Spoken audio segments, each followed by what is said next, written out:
কেউ তো কত কত বিক্ষত করে নিয়ে গেছে।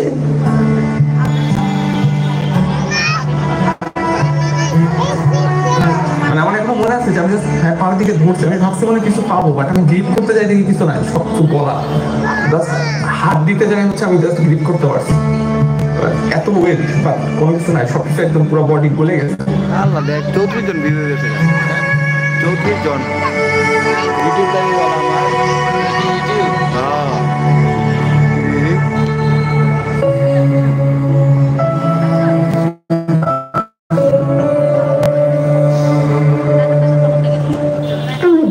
ভাবতো, ও সবসময় দেশের কথা চিন্তা করতো।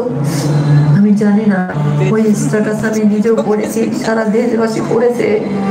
ওই স্ট্যাটাসের মধ্যে কে এমন ছিল ওদের এত গায়ে লাগছিল আমি জানি না। ও হয়তো দেশের সাধারণ মানুষের জন্য লিখেছিল। ও তো চলে গেছে, তিস্তা নদীর পানির সমাধান কি হয়েছে হয় নাই, কিন্তু কেন লিখছিল আর কেনই বা ওকে এত নির্মম ভাবে জীবন দিতে হয়েছে আমি জানি না।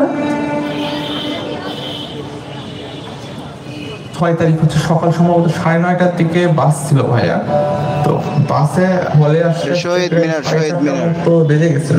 তো আমার খাবার দিয়ে গেছিল ভাইয়াকে, তো ভাইয়া ওইগুলো খেয়ে দিয়ে একটু রেস্ট নেওয়ার জন্য আর কি বিছানায় বসছে। তো এর মধ্যে আর কি ভাইয়া হচ্ছে পাশের বন্ধুরা ভাইয়ার ব্যাসেলি, তো এরকম এসে ভাইয়াকে বলছে যে বড় ভাইরা তোকে ডাকছে একটু উপরে আয়, আর সাথে ল্যাপটপ আর মোবাইলটা নিয়ে আয়।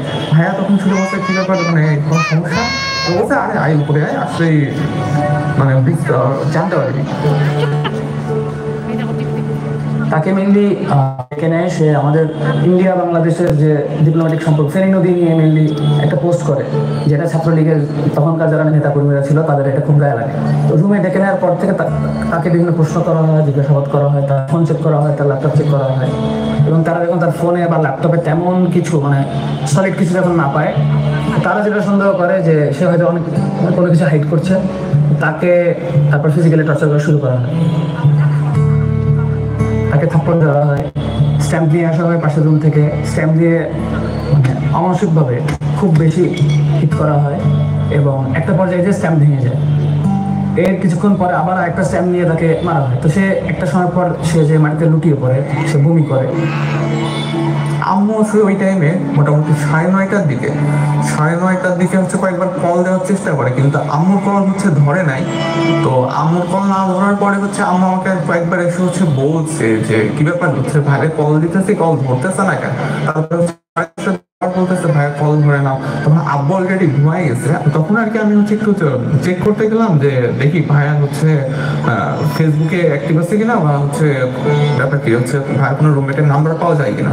তো তখন আর কি ঢুকতে যেয়ে দেখি ফেসবুকে অ্যাক্টিভ, আর আমি ভাবলাম যে যেহেতু ফেসবুকে অ্যাক্টিভ আছে মনে হয় তার মানে হয়তো মোবাইল চালাইতে মানে ঘুমাই গেছে, যেহেতু অনেক টায়ার্ড। তো এই কারণে আমাকে বললাম যে যেহেতু জার্নি করে গেছে তো মনে হয় টায়ার্ড, এই জন্য মানে ঘুমাই গেছে। তো এর মধ্যে হচ্ছে ওই দিন রাতে আর হচ্ছে আমাদের সাথে কোনো কথা হয় নাই।